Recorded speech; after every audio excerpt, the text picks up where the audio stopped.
আদির মেয়ের নাম সাজিয়া। সে টিউশন যেতে দেখে তাদের ধান ক্ষেত অনেকটা শুকিয়ে গেছে। বাবা বাবা, আমাদের ওই ধান ক্ষেতটা অনেকটা শুকিয়ে গেছে, জল ভরাতে হবে, না হলে তো ধান মারা যাবে। হ্যাঁ মা, আমি বলেছি কাল যেন ওনারা জল ভরে দিবে। আদি সে তার মনে মনে ভাবছে, তার যে গরিবের সংসার, সে কিভাবে কি করবে সে তা ভেবে উঠতে পারছে না। এই নিয়ে সে হতাশা। আদির অবস্থা খুবই খারাপ, সে নিজের সাথে কথা বলছে। আমার অবস্থা খুব একটা ভালো না। আমার ধান ক্ষেত কি অবস্থা হয়ে গেল, কি করে আমার খাবার জুটবে গো? হে ঈশ্বর, কিভাবে কি জুটবে ভেবে পাই না। আদি কাল আলমের সঙ্গে দেখা করতে যাবে, তাই সে আজ তাড়াতাড়ি করে ঘুমাতে গেল।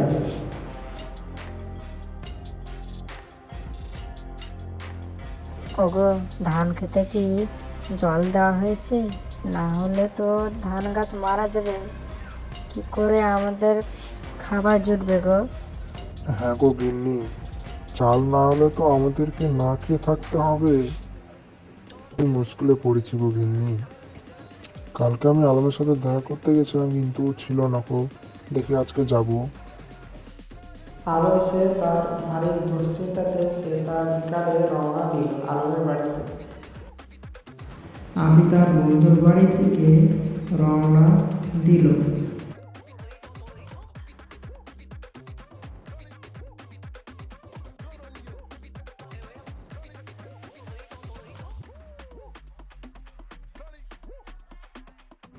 এই যে আলিয়া ভাবি, তোমায় দেখতে পাচ্ছি রাস্তায়, তুমি কোথায় যাচ্ছ যে?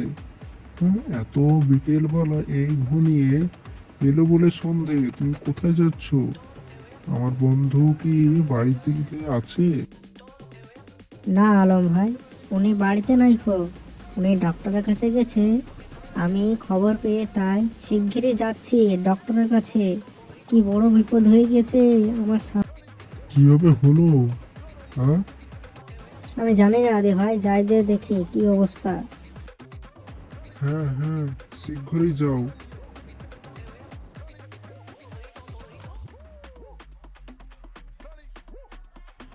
এবার হয়তো মনে হয় আমার আর ধান আর তৈরি হবে না, সব মারা যাবে। আদি তার পরের দিন আলমের সাথে দেখা করতে সে তার বন্ধুর বাড়ি যায়।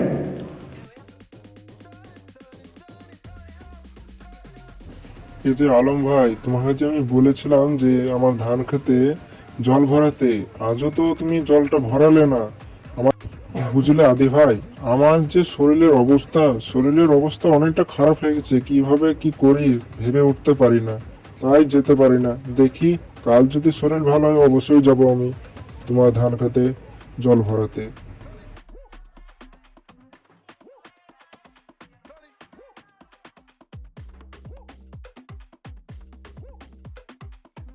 আমার এই ধান খেতে কি অবস্থা হয়ে গেল গো, জল না ভরাতে। হাই আল্লাহ।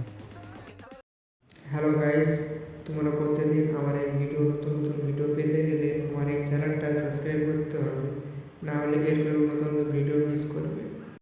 এর থেকে আরও সুন্দর ভিডিও যদি তোমাদের চাই তো অবশ্যই কমেন্ট করে জানাবেন, কেননা আপনাদের একটা লাইক একটা সাবস্ক্রাইব আমাকে আরও মোটিভেশন দেয়।